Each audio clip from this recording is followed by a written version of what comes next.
جنگ احد کا میدان ہے، مسلمان اور کافر لڑتے جا رہے ہیں کہ اچانک حضرت قتادہ رضی اللہ تعالی عنہ کے آنکھ کے اندر ایک تیر لگ جاتی ہے جو دشمنوں نے مارا ہوتا ہے۔ تو حضرت قتادہ رضی اللہ تعالی عنہ کی جو آنکھ کا ڈیلا تھا وہ نکل کے لٹک گیا۔ اب حضرت قتادہ کو تکلیف ہے۔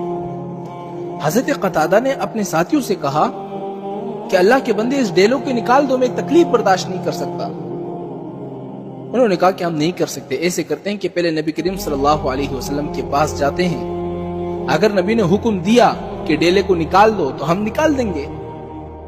حضرت قتادہ فرماتے ہیں کہ میں بڑی مشکل سے اس ڈیلے کو اپنے ہاتھ میں رکھے ہوا تھا، تکلیف برداشت نہیں ہو رہی تھی۔ نبی کریم صلی اللہ علیہ وسلم کے پاس آیا اور حضور نے وہ ڈیلا اپنے ہاتھ میں لیا اور پھر میری آنکھ میں اپنی جگہ پر رکھا اور ہاتھ پھیرا، اور اس کے بعد حضور نے میرے لیے دعا کی، اور وہ دعا ایسی تھی جس کی وجہ سے میری آنکھ ٹھیک ہو گئی۔ وہ دعا کیا تھی؟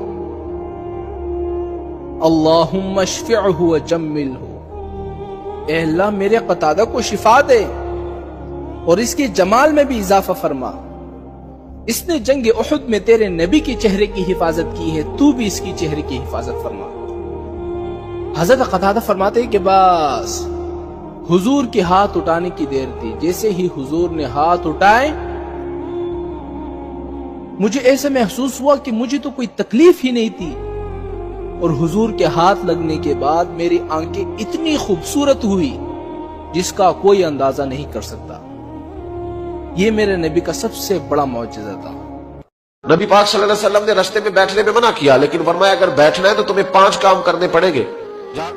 گرمیوں میں جس کا دل کرتا ہے نا کہ کھلی ہوا میں بیٹھوں، بیٹھ لے پر 5 کام کرے، یہ بخاری ہے۔ جس کا دل کرتا ہے نا سردیوں میں گلی میں بیٹھوں، دھوپ لوں، تو پھر وہ کتنے کام کرے گا؟